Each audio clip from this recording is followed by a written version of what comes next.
Hey guys, welcome back to our current primer where we smell of some what? What's that smell?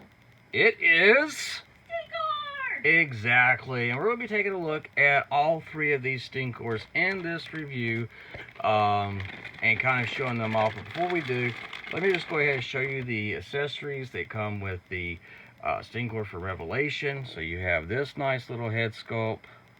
I actually like the way that looks a lot. Niggy wanted him to have his mask so he would look different from the other two.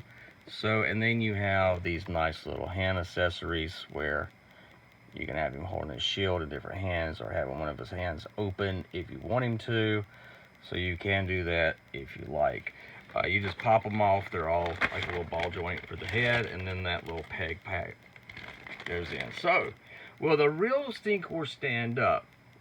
The first with the original, when it came out when I was a kid, who still smells to the day, is this bad boy. And yes, he just knocked him down.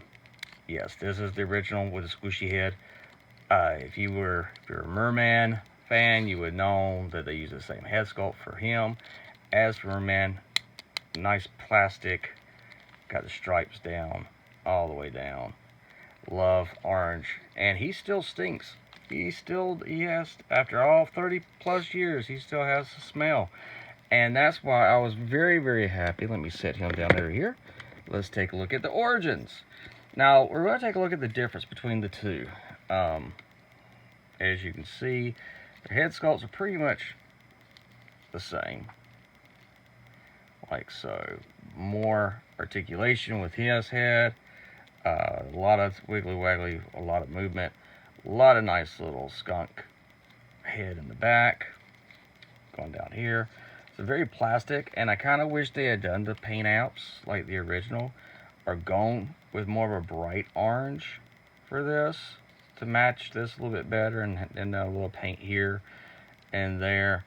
It looks, but they didn't, and that's okay. But he's nicely done overall, and he does smell. He does. It's not overpowering like the original, but he does have a smell. Very much so. And you have motions here and in his wrist, like so. So you can get him some poses. Get him where he's going to stink out you.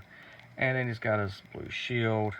And the waist does move. Legs can go that far. They go that far.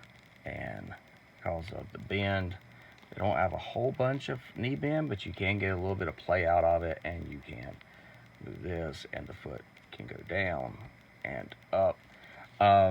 Like the originals, though, they had that plastic, that spring action, as you can see. They didn't bring that back with the Origins line, but they did with the new Netflix Masters of the Universe line. They did do that, but they do keep him. He won't stand because of his wonderful legs. So we're going to sit you right there, Stinkor. And so here you have this Stinkor, and we're going to take a look, because I love Stinkor. He was one of my favorite He-Man, because he smelled. And then you've got the Revelation He-Man, which I think is pretty cool that they've done this, and that they've given us this updated version of Stinkor. He has his blue shield, as you can see. It does have a nice little strap that goes through here and then into his hand. I really do enjoy the fact that they gave us this much detail instead of it just being a thing he holds in his hand. It actually goes over it. It's very nice. He has that nice double jointed knee, elbow, and the wrist. And you can be punching if you want him to, like he's getting ready to get in a karate pose, like Cobra Kai. Cobra Kai! Head's on a ball joint.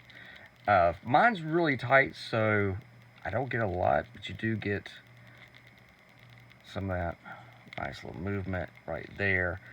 Nice little chest piece. As you can see, it is more remnant, kind of like this one from the original, than it was from the Origins. So I kind of wish that they had used this orange plastic for that one right there for Origins to keep it very close. But hey, you know, at least we're getting He-Man figures at a mass retail instead of having to do Matty Collector. So you do have a nice knee bin right there. And they are very nicely done toys. You got the legs can kick out. And they fixed the inside of the legs here, which I'm glad. Which we'll take a look at the He-Man and you'll see the difference. And then you have ankle. If I can get mine to do right. So he does have some ankle tiltage, like so, which gives a nice downward motion. And he goes up about that far. So yeah, I have to say I really like these figures a lot. I was debating whether or not I was going to get them, and now that I've been getting them, is maybe where I want to open up my Matty Collector He-Man figures and put them kind of side by side. Something I haven't done in a long time. I love the air tanks back here. Thought that was a nice little touch. I love the fact that you have the hair molded detail in there, and these guys, to me, let me get his foot to go right. There we go. You get these guys in some nice poses, and for some reason he doesn't want to stand on camera. Why don't you want to stand on camera? Stand for me. So yeah, there you go. So I got this one from Big Bad Toy Store. You should check out their availability, see if they still have some. Last time I checked, they were sold out. But I am very happy to have him. Very, very happy to have him. This was a nice Christmas surprise from my beautiful wife. So there you go. As my grandpa always said, hold on something to youth, you'll never grow old. Look to the stars. Grab one for yourself. Bye, guys.